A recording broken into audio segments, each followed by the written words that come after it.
ఒక్కసారి కొమ్మూరి గోల్డ్ కి కాల్ చేయండి. తాకట్లో ఉన్న మీ బంగారాన్ని విడిపించి మార్కెట్ ప్రైస్ కి వాళ్ళు కొనుక్కుని మిగతా డబ్బులు మీకు ఇచ్చేస్తారు. హాయ్, వెల్కమ్ టు మనం టీవీ. మనం టీవీ ఉంది మన కోసం. సో యాక్చువల్గా జోగి రమేష్ వాళ్ళ ఇంట్లో కొద్ది రోజులుగా జరుగుతున్న తతంగం నిజంగా బిగ్ బాస్లో అయితే ఎన్ని కెమెరాలు ఉంటాయో వాళ్ళ ఇంట్లో కూడా అన్ని కెమెరాలు పెట్టారు.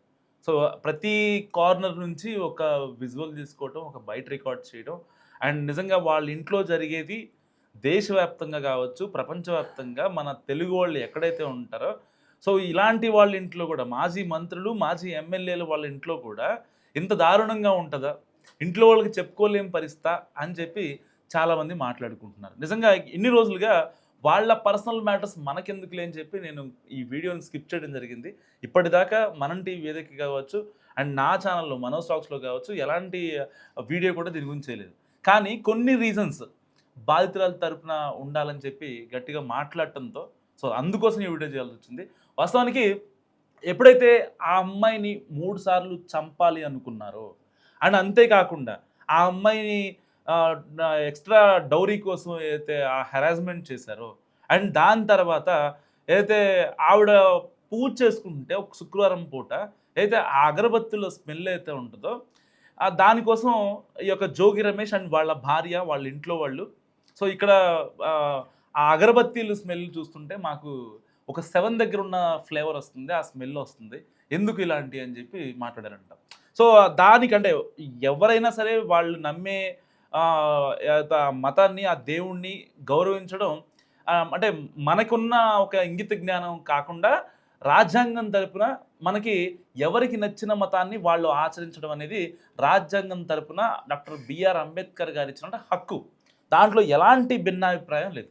సో ఇలాంటి టైంలో అంటే అప్పట్లో చెప్తూ ఉంటారు చాలామంది, జోగి రమేష్ గారు మాజీ సీఎంగా ఉన్నటువంటి చంద్రబాబు నాయుడు గారి ఇంటికి వెళ్ళి ఆయన ఇంటి మీద దాడి చేయటం అండ్ దాని తర్వాత చంద్రబాబు నాయుడు గారి గురించి అసభ్యంగా మాట్లాడటం, అయితే రాజకీయాలకు సంబంధం లేనటువంటి రాజీవ్ కూడా సో చంద్రబాబు నాయుడు గారిని విమర్శించే స్థాయికి వెళ్ళడం అండ్ ఇవన్నీ చూసుకుంటే ఒక రకంగా కర్మ అనేది బూమరాంగ్ అయిందనుకోవచ్చు. గతంలో జోగి రమేష్ గారు కూడా చాలా నీచంగా మాట్లాడారు. పవన్ కళ్యాణ్ పెళ్ళిళ్ళ గురించి మాట్లాడారు. అంటే ఎంత వ్యక్తిగతంగా వెళ్ళారంటే వాళ్ళని అమ్మనాబూతులు తిట్టేంత, లకారాలతో తిట్టేంత, పిచ్చి కుక్క అని తిట్టేంత, పుట్టుకల గురించి ఇంత దారుణంగా మాట్లాడారు. ఒకనొక ఎక్స్ట్రీమ్ పొజిషన్కి వెళ్ళినప్పుడు జోగి రాజీవ్ కూడా ఎప్పుడైతే ఇతను మగాడు కాదు అని చెప్పి అందరూ తెలిసిపోయిందో అండ్ దానికన్నా ముందు ఇతను చేసిన వ్యాఖ్య కూడా ఇప్పుడు సోషల్ మీడియాలో తెగ వైరల్ అవుతుంది. సో అంటే చంద్రబాబు నాయుడు గారికి అల్జిమస్ వ్యాధి ఉంది, ఆయనకు మానసిక రోగి అని చెప్పి అప్పట్లో సిద్దిరప్పలరాజు ఏదైతే నిండు సభలో మాట్లాడిన మాటల్ని జోగి రాజీవ్ ఆయన మాట్లాడిన మాటల్ని యాజ్ ఇస్ కాపీ పేస్ట్ చేశారు. సో ఇలాంటి నేపథ్యంలో ఒక రకంగా కర్మ బూమరాంగ్ అయిందని చెప్పుకోవచ్చు. ఇప్పుడు నిజంగా వాళ్ళ కోడలే మీరు నన్ను డౌరీ కోసం ఇబ్బంది పెట్టారని చెప్పి మాట్లాడుతుంది, 3 సార్లు చంపబోయారని చెప్పి మాట్లాడింది, ఒకసారి దిండు కూడా డైరెక్ట్గా వచ్చి ముక్కు దగ్గర అడ్డం పెట్టి వాళ్ళు చేసిన చేష్టలు కావచ్చు అండ్ ఏదైతే జోగి రమేష్ వాళ్ళ భార్య కూడా సో ఆవిడ కూడా డౌరీ కోసం ఆవిడ ఇబ్బంది పెట్టడం, మీ నాన్న తీసుకురమ్మని ఒక 2 కోట్లు మాట్లాడదాం, బిజినెస్ చెదురుగారని చెప్పి మాట్లాడటం అండ్ వాళ్ళ ఇంట్లో జోగి రాజీవ్కి జోగి రమేష్కి మధ్య అటువంటి గొడవ ఏదైతే ఉందో నీ వల్లే అని చెప్పి మనం సోషల్ మీడియాలో చాలా వీడియోలు చూసాం. సో ఇలాంటి నేపథ్యంలో నిజంగా చేసుకున్న వారికి చేసుకున్నంత కర్మ నిజంగా ఎవరిని వదిలిపెట్టదు. వైసీపీ నేత మాజీ మంత్రి జోగి రమేష్ ఫ్యామిలీ బతుకు జట్కా బండి స్టోరీ చూస్తున్న వాళ్ళందరికీ ఇలాంటి సామెతలే గుర్తొస్తున్నాయి. దేవుడు ఉన్నాడు, అంతా చూస్తున్నాడు, తప్పు చేసిన వాళ్ళు ఎవరిని వదిలిపెట్టడం అని నిజంగా సాక్షాత్తు వైసీపీ అధినేత జగన్మోహన్ రెడ్డి తరచు చెప్తూ ఉంటారు. జగన్ చెప్పిన దేవుడు కూడా జోగి రమేష్ని వదిలిపెట్టలేదు.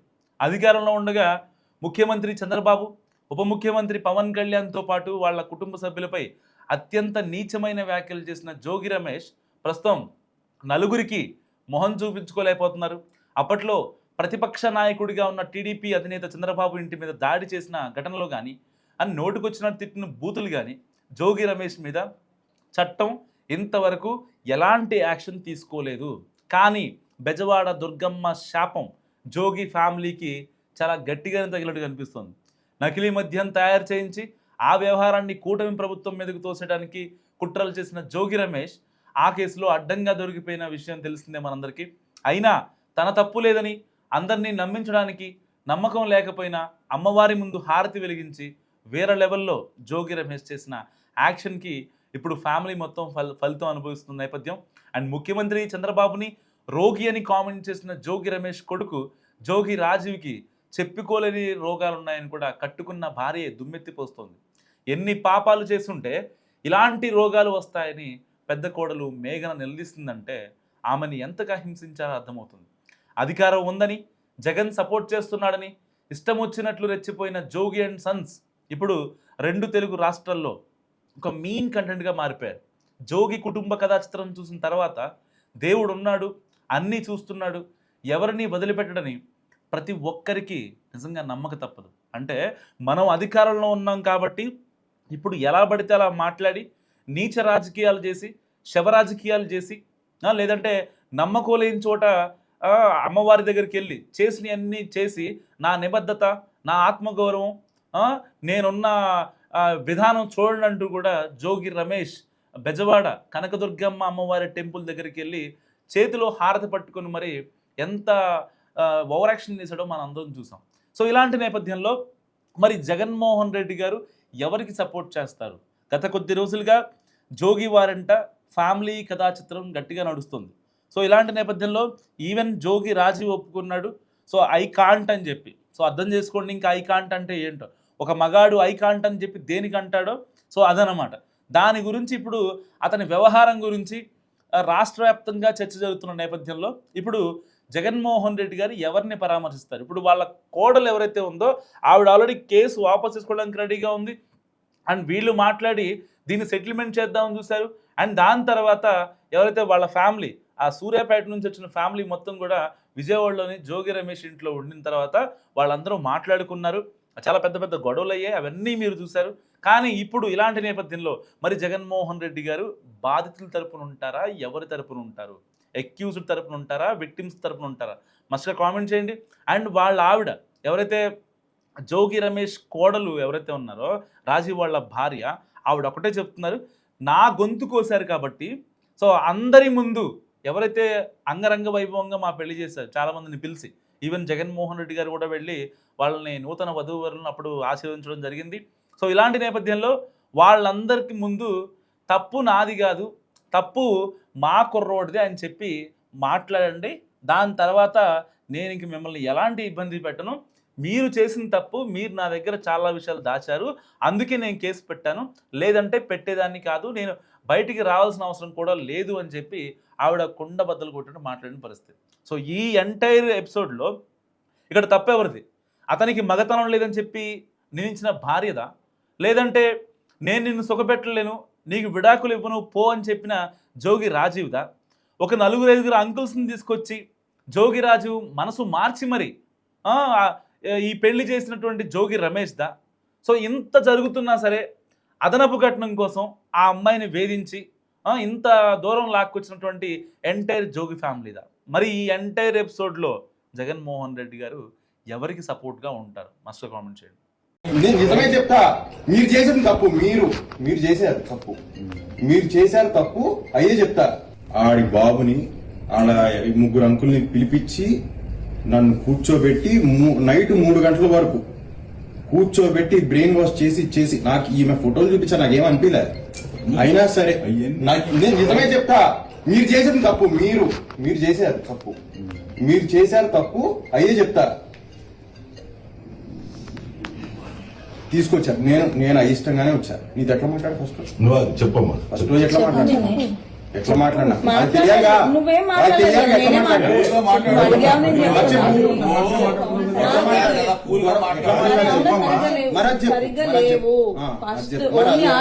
అడుగుతున్నప్పుడు అది చెప్పు. రాజు నీకు ఏమనిపించినా చెప్పు, నాన్న తప్పలేదు.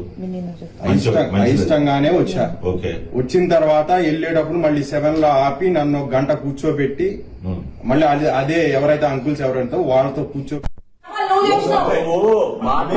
అమ్మా నాన్న మా కుటుంబం కోసం చేసుకున్నా, నీకోసం కాదు. ఏంటది